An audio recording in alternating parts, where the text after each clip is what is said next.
پیارے بچوں، ہمارے پیارے اور مہربان خدا نے اس بہت بڑی دنیا کو بنایا اور اس میں چاند، سورج اور بہت سارے ستارے پیدا کیے۔ اللہ تعالی نے بہت سارے فرشتے بھی خلق کیے جو ہمیشہ خدا کی عبادت میں مشغول رہتے ہیں۔ اسی طرح بہت عرصہ گزر گیا، ایک مرتبہ خدا نے فرشتوں کو بتایا کہ وہ انسان نامی ایک مخلوق کو پیدا کرنا چاہتا ہے جو ان سے بہتر ہوگی۔ اس کے بعد خدا نے سب سے پہلے انسان یعنی حضرت آدم کو مٹی سے پیدا کرنے کے بعد فرشتوں کو حکم دیا کہ حضرت آدم کو سجدہ کرے۔ یہ حکم سن کر سب کے سب سجدے میں گر گئے، لیکن شیطان جو کہ اپنے آپ کو حضرت آدم سے بہتر سمجھتا تھا، اس نے حسد اور کینے کی وجہ سے خدا کا حکم ماننے سے انکار کر دیا اور حضرت آدم کو سجدہ نہیں کیا۔ خدا نے اس سے سجدہ نہ کرنے کی وجہ پوچھی تو تکبر کرتے ہوئے کہنے لگا، میں اس سے بہتر ہوں کیونکہ تو نے مجھے آگ سے اور اسے مٹی سے پیدا کیا ہے۔ خدا نے شیطان کو اس کی نافرمانی کی سزا دی اور اسے اپنی رحمت سے دور کر دیا۔ اس کے بعد حضرت آدم علیہ السلام اپنی زوجہ بی بی حوا علیہ السلام کے ساتھ جنت میں ہنسی خوشی رہنے لگے۔ جنت کی تمام نعمتیں ان کو حاصل تھیں۔ خدا نے حضرت آدم سے کہہ دیا تھا کہ تم ہمیشہ اس پرسکون اور آرام دہ جگہ پر رہ سکتے ہو، لیکن ایک درخت کے بارے میں بتایا کہ اس کے پاس نہ جانا کیونکہ اس کا پھل تمہیں جنت سے دور کر دے گا۔ شیطان کے دل میں تو حضرت آدم کے خلاف دشمنی اور کینہ بھرا ہوا ہی تھا، لہذا اس نے ایک چال چلی اور ایک شفیق، مہربان اور خیر خواہ شخص کے روپ میں حضرت آدم کے پاس آ کر کہنے لگا کہ اگر کوئی اس درخت کے پھل کو کھا لے تو ہمیشہ ہمیشہ کے لیے جنت اس کی ہو جائے گی۔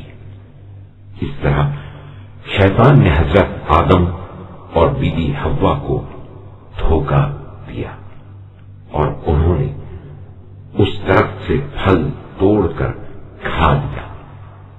جیسے ہی انہوں نے پھل کو کھایا، انہیں یہ احساس ہونے لگا کہ وہ خدا سے دور ہو گئے ہیں۔ اس کے بعد اللہ تعالی نے انہیں زمین پر بھیج دیا۔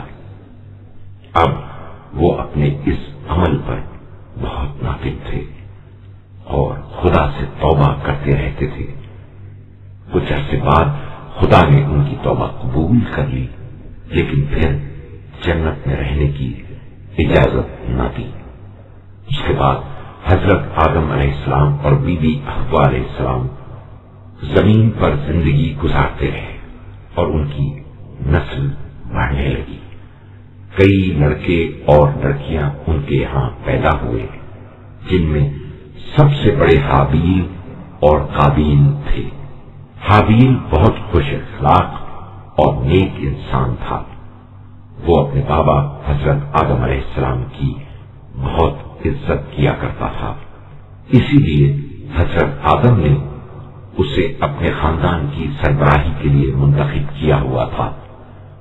قابیل اس انتخاب پر سخت ناراض تھا اور اپنے بھائی سے حسد کرنے لگا تھا۔ اس نے اپنی ناراضگی کو چھپایا بھی نہیں۔ حضرت آدم علیہ السلام نے بہت کوشش کی کہ اسے سمجھائیں، لیکن کوئی کامیابی نہ ہوئی، یہاں تک کہ ایک روز جناب آدم علیہ السلام نے انہیں مشورہ دیا کہ دونوں اللہ کی راہ میں ایک قربانی پیش کریں۔ جس کی قربانی خدا نے قبول کر لی، وہی باپ کا جانشین ہوگا۔ حابیل مویشیوں کی دیکھ بھال کیا کرتا تھا، اس لیے اس نے قربانی کے لیے بہترین اونٹ کا انتخاب کیا، جبکہ قابیل کھیتی باڑی کیا کرتا تھا، لیکن اس نے گندم کی چند سوکھی بالیاں اٹھائیں اور حضرت آدم کی خدمت میں پیش کر دی تاکہ دونوں کے تحفے خدا کی بارگاہ میں پیش کر دیں۔ حضرت آدم نے قربانی پیش کی تو اللہ تعالیٰ نے حابیل کے خلوص کی وجہ سے اس کی قربانی کو قبول کر لیا۔